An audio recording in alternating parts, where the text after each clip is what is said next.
جس کا قلب صحیح ہو گیا، جس کا نفس پاک ہو گیا، جس کے باطن کی تطہیر ہو گئی، جو اندرونی طور پر مصفا مجلہ ہو گیا، وہی کامیاب ہے۔ ارے نادانو، تم سمجھتے ہو کہ انجینئر کو بن جانا کامیابی ہے، ڈاکٹر ہو جانا کامیابی ہے، الیکشن جیت جانا کامیابی ہے، منسٹری مل جانا کامیابی ہے، تخت ہاتھ پہ آ جانا کامیابی ہے، دولت جمع کر لینا کامیابی ہے، ملک پر فاتح کی حیثیت سے داخل ہو جانا کامیابی ہے، کسی کو زر کر دینا کامیابی ہے، دشمن کو پراجت کر دینا کامیابی ہے، بدعت کا گھوشت ہو جانا کامیابی ہے۔ سمجھتے یہ ہو کہ ہم اپنے مقصد میں کامیاب ہو جائیں، یہی کامیابی ہے۔ قرآن کہتا ہے نادان ہے وہ جو اس طرح کی کامیابیوں کے معیارات، اسٹینڈرڈ، پیرامیٹر قائم کرتے ہیں، یہ سب ناکامیاں ہیں۔ اگر یہ کامیابی نہ ملے، جس کا دل پاک ہو گیا تو وہی کامیاب ہے۔ کامیابی اور ہے، یہ قرآن کا دیا ہوا معیار ہے۔ ہماری زندگی میں کامیابیوں اور ناکامیوں کے الگ الگ معیارات۔ کوئی امتحان میں فیل ہوگا، سمجھا کہ گئی زندگی تباہ ہو گئی، جا کے حسین ساگر میں چھلانگ لگا دی، چار مینار کے نیچے کود گیا، ٹرین کے نیچے آ کے موت کو دعوت دے دی، زہر کھا کے مر گیا، پنکھے سے لٹک کے چلے گیا۔ کیا ہوا؟ امتحان میں فیل ہو گیا تھا، مایوس ہو کے آتم ہتیا کر لی، سوسائڈ، خودکشی۔ امتحان کی کامیابی کامیابی ہے، امتحان میں ناکامی ناکامی ہے۔ کس کا امتحان؟ یہ سرٹیفکیٹ خبر میں کام آنے والا ہے۔ تصورات بدلے ہوئے، ہم نے دنیا اور مافیہ کو سب کچھ سمجھ رکھا ہے۔ کسی کے ذہن میں ہے کہ میرا بچہ انجینئر ہو جائے، یہ میری کامیابی ہے۔ اس کے لیے نہ جانے کیا کیا جتن کرتے ہیں، کیسے کیسے پاپڑ بیلتے ہیں۔ کسی کے ذہن میں کہ میرا بچہ میڈیسن کر لائے بس کامیابی ہے، اور کسی طریقے سے اس کو ڈاکٹر بنانا ہے، حرام سے حلال سے کسی طریقے سے بچہ ڈاکٹر ہو جائے تو کامیابی ہے۔ کسی کو کاروبار میں کامیابی دکھائی دیتی ہے۔ یہ سب ذیلی کامیابیاں ہیں، عارضی کامیابیاں ہیں، اور کچھ کامیابیاں تو وہ ہیں جو کامیابیاں نہیں، ناکامیاں ہیں، جسے تم کامیابیاں سمجھ رہے ہو، جسے تم کامیابی سمجھ رہے ہو وہ کامیابی نہیں ہے۔ قرآن نے جو کامیابی کا معیار دیا ہے اس کو کامیابی سمجھو، قرآن نے جس کو ناکامی کہا اسے ناکامی سمجھو۔ قرآن کہتا ہے جس کا باطن پاک ہو گیا وہ کامیاب۔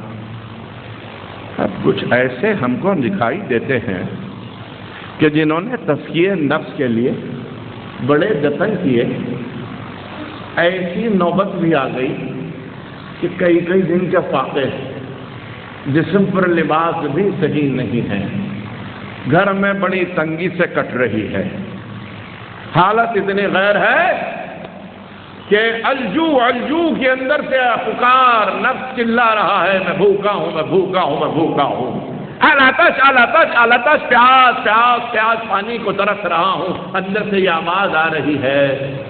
جسم اتنا نہیں ناتوان ہو گیا کہ دیکھنے والا سمجھ رہا ہے کہ یہ مردہ ہے، صرف سانس حلق میں رکی ہوئی ہے، بس انتظار ہے کہ کسی لمحہ یہ قفس عنصر سے پرندہ پرواز کر جائے۔ یہ کیسی کامیابی ہے؟ اتنی مجبوری، ایسی لاچاری، کھانے کو کچھ نہیں، پینے کے لیے نہیں، پہننے کے لیے نہیں، خرچنے برتنے کے لیے نہیں۔ خواجہ اعظم، والد کا سایہ سر سے اڑ گیا، پھر والدہ کا سایہ بھی سر سے اڑ گیا، ابھی لڑکپن ہے، بچپن ہی ہے، ابھی شباب کو بھی نہیں پہنچے، ماں کا سایہ ابھی سر سے اڑ گیا۔ ایک باغ تھا، اس باغ سے خاصی آمدنی ہوتی تھی۔ ایک دن باغ میں تھے، اکثر وقت باغ میں گزرتا تھا، بیشتر اوقات قرآن خوانی کرتے تھے باغ میں۔ ایسے میں ایک شخص باغ میں آیا، ایک شخص باغ میں آیا، قلندرانہ حلیہ، قلندر کا لباس، درویش، کہنے لگا بابا یہ کس کا باغ؟ کیا میرا؟ کیا کچھ ملے گا؟ اس کی محبت ہے، جو چاہو ملے گا، آپ جو چاہو ملے گا، تازہ میوے، ایک تاریخ کی کتاب میں لکھا کھجور تھے، ایک کتاب میں لکھا ہے کہ منقع، سیب جو سوکھ کر کے منقع کہلاتا ہے، وہ انگور جو بڑا انگور ہوتا ہے سوکھ کر کے، منقع چھوٹا جو ہوتا ہے اسے کشمش کہتے ہیں، منقع پیش کیا اور سیب بھی پیش کیا۔ انہوں نے 2-3 کھجور اٹھا لیے، کھا لیے، کھانے کے بعد کہا کہ تم نے ہمیں کھجور کھلائے، تازہ کھجور کھلائے، یہ تمہاری ضیافت تھی، اب ہم بھی تمہاری ضیافت کرتے، تمہاری مہمان نوازی کرتے، تمہاری اس حسن سلوک کی کچھ تو بدل ہماری طرف سے بھی ہو۔ اپنی تھیلی میں ہاتھ ڈالا تو سوکھا روٹی کا ٹکڑا نکلا، روٹی کا سوکھا ٹکڑا۔ کہا تم نے تازہ کھجور کھلائے، میں درویش ہوں، میرے پاس تازہ کوئی چیز نہیں ہے میاں، یہی کھاتا ہوں، سوکھی روٹی کھاتا ہوں، آج تم نے کھجور کھلا دی، اللہ تمہیں اچھا رکھے، یہ سوکھی روٹی تمہارے لیے ہے ایک لقمہ۔ حضرت معین الدین حسن سنجری، سنجر کی پیدائش ہے، ریگستان اس مقام کا نام ہے جہاں کا علاقہ تھا، سنجران بھی لکھا ہے تاریخی کتابوں میں، سنجر بھی لکھا، تو اسی سے سنجری ہوئے۔ جب سوکھا روٹی کا ٹکڑا اس درویش نے منہ میں ڈالنا چاہا تو دل ہی دل میں یہ خیال ہوا کہ پتہ نہیں یہ جو روٹی کھلا رہے ہیں قلندر ہے، درویش ہے، پتہ نہیں اس کی تاثیر کیا ہے۔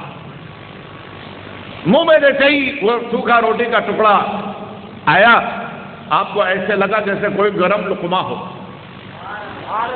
جیسے گرم لقمہ ہو، ابھی منہ ہی میں تھا، وہ لقمہ اثر دکھلانا شروع کیا۔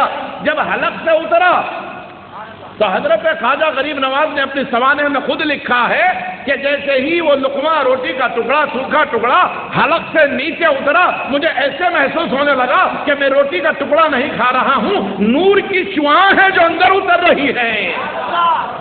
جب قلب میں وہ کیفیت پیدا ہونے لگی، روٹی کا ٹکڑا اندر اترا تو ایسا لگا کہ میرے قلب کی دنیا کسی نے پھیر دی ہے، دل کو کسی نے بدل کر رکھ دیا ہے۔ یہ درویش اس کے بعد چلنے لگے، میں نے کہا حضور ٹھہریے نا، کہا ہمارا کام ہو گیا، ہمیں ڈالا ہے، ہمارا کام ہو گیا، ہمیں جانا ہے۔ آئے نہیں تھے، بھیجے گئے تھے، آئے نہیں تھے، بھیجے گئے تھے۔ معین الدین حسن سنجری کو سلطان الہند غریب نواز بننا تھا، اسی لیے ایسوں سے پالے ہوتے رہتے ہیں، آئے نہیں تھے، بھیجے گئے تھے۔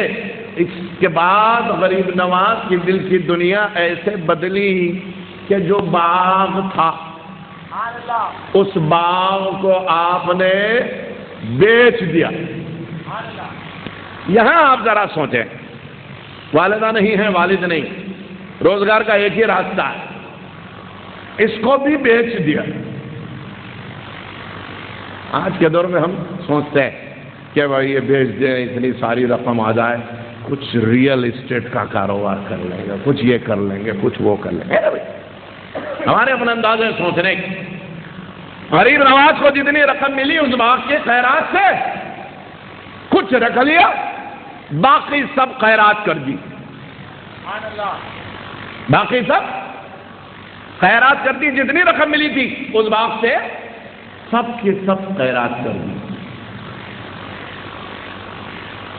تھوڑی سی رقم اپنے پاس، اب اسی سے